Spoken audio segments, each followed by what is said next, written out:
Sobat Orange Tabby, we were introduced to foreign language through our family, learning it in school and also taking extra lessons. But some of us feel those lessons just slip away out of our mind before we have a chance to really using it. So how do you make sure that all that you have learned stay with you and the time you spent learning is not wasted because of on and off learning? Kita berkenalan dengan bahasa asing lewat keluarga, mempelajarinya di sekolah, dan juga mengikuti pelajaran tambahan. Namun beberapa di antara kita merasa mudah lupa dengan apa yang sudah dipelajari, bahkan sebelum kita sempat memakainya dalam kesempatan penting. Nah, bagaimana caranya agar apa yang sudah kita pelajari tetap ada di kepala kita dan waktu yang sudah kita habiskan untuk belajar tidak sia-sia? First, plan it. Speaking a foreign language is not a skill you can master overnight. But you don't have the time to learn a foreign language all day. So, to make sure your study is well directed, you need to plan it. Start with a piece of paper, define your personal goals and write it down. These goals need to be achievable. We don't need fancy, lengthy, full-fledged plan, but we need to follow the goals and meet them.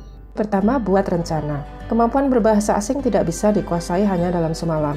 Tapi kita juga tidak punya waktu seharian hanya belajar bahasa saja. Tuliskan target-target pribadi pada selai kertas. Target ini harus achievable, ya kalau dikira-kira mampulah dicapai. Kita tidak perlu goal yang muluk-muluk, tujuan kita adalah berusaha untuk mencapai target-target yang spesifik itu. For example, I want to be able to sing this specific title of a song in 2 days. I want to answer 10 job interview questions in 2 weeks. I plan to travel abroad next month and I want to speak with the hotel receptionist. I want to cook a recipe from a foreign language cookbook. I want to practice 2 sets of TOEFL listening in 2 days. Second, set a plan for a period of time and stick to it. Just like you wrote an achievable goal, you need to set achievable time. If you can only make half an hour to read every day, don't write study every day 7 to 9 p.m. on your plan. Just write what you can do and do it. Later, when you get used to your new study habit, you can stretch it a little, add more time as you get more serious with your goals. Alokasikan juga sejumlah waktu tertentu untuk belajar. Sama seperti kita tadi membuat achievable goal, sekarang achievable time, waktu yang benar-benar ada dan disediakan untuk belajar. Kalau hanya bisa menyediakan setengah jam sehari, dan konsentrasi terbaik kita hanya sepanjang itu, tidak perlu menulis rencana belajar tiap hari dari jam 7 sampai 9 malam. Tulis dengan realistis waktu yang bisa disediakan dan patuhi. Kalau nanti sudah terbiasa dengan kebiasaan belajar yang baru, rencana yang ini boleh ditinjau ulang dan direvisi lagi. Be consistent, do it repeatedly. Third, use it.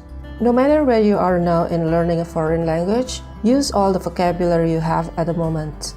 Don't be intimidated by a friend who have won this and that competition or updates her status in foreign quotes. Well, remember, this is your study plan, not hers, not anyone else's. You don't need to wait until you can speak fluently to start practicing. Read the book pages you prepare, listen to the recording you plan, look up new words in the dictionary, and ask someone if you have any question. Use the words to describe your daily action. Gunakan kosakata dan struktur yang sudah dikuasai saat ini. Tidak perlu merasa minder dengan teman yang biasa ikut kompetisi ini itu, atau yang suka pasang status pakai bahasa asing. Fokus pada rencana kita sendiri, dan tidak perlu menunggu lancar dulu untuk memulai latihan. Gunakan kosakata tersebut dalam aktivitas keseharian. Fourth, this is the fun part. Reward yourself when you accomplish the goal you have set. Beri reward atau hadiah kecil untuk diri sendiri ketika kita dapat mencapai goal yang sudah kita tulis tadi. By listening to your favorite song, dancing while no one watching, or maybe buying yourself a favorite book, a bar of chocolate, a donut, you name it. It doesn't have to be fancy rewards. Tidak perlu hadiah yang mahal-mahal, just simple rewards. The point is, appreciate your efforts to keep motivated. Intinya adalah apresiasi usahamu untuk tetap termotivasi.